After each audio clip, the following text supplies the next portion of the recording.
السلام علیکم. د ریحان نیوز میډیا درنو کتونکو ستړي مشئ. د نواز شریف او محب دیدن پاکستانی رقیبان لمبا کړل.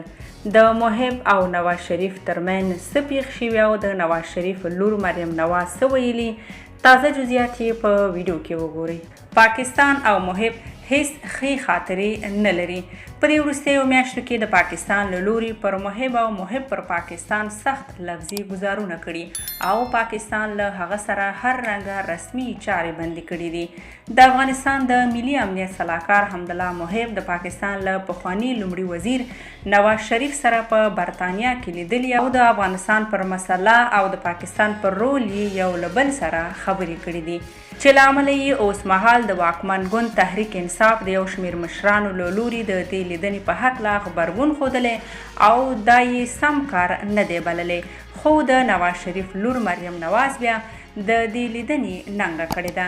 د دې لیدنې په هکله د پاکستان د دولت د رسنیو د برخې د اطلاعاتو وزیر فواد چودھري کلک غبرګون ښودلی او ویلي دي چې د نواز شریف بهر ته لیږل ځکه خطرناک و چې د خپل هیواد پر ضد به نړیوالو دسیسو کې د مرستې سبب شي.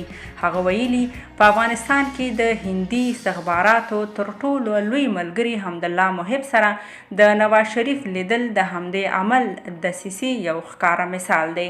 د زیاته کړې مودي، محب یا امرالله صالح هر یو د پاکستان دښمن او د نواز ملګری دی. د پاکستان د مرکزي بشري حقوقو کمیسیون مشرې شیرین مزاري هم د دې لیدنې په هکله غبرګون ښودلی او نواز شریف یې تورن کړی چې د هیواد پر ځای خپلې شخصي ګټې په نظر کې نیسي.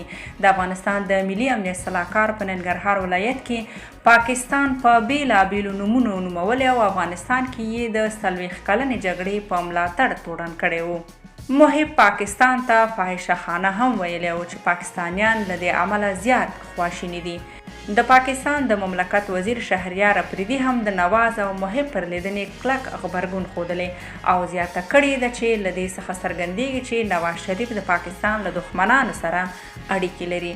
خو د نواز شریف لور مریم نواز بیا د دې لیدنې ننګه کړې او ویلي دي چې د نواز شریف نظریه له ګاونډیو هیوادونو سره په سوله ییزه فضا کې اوسېدل دي.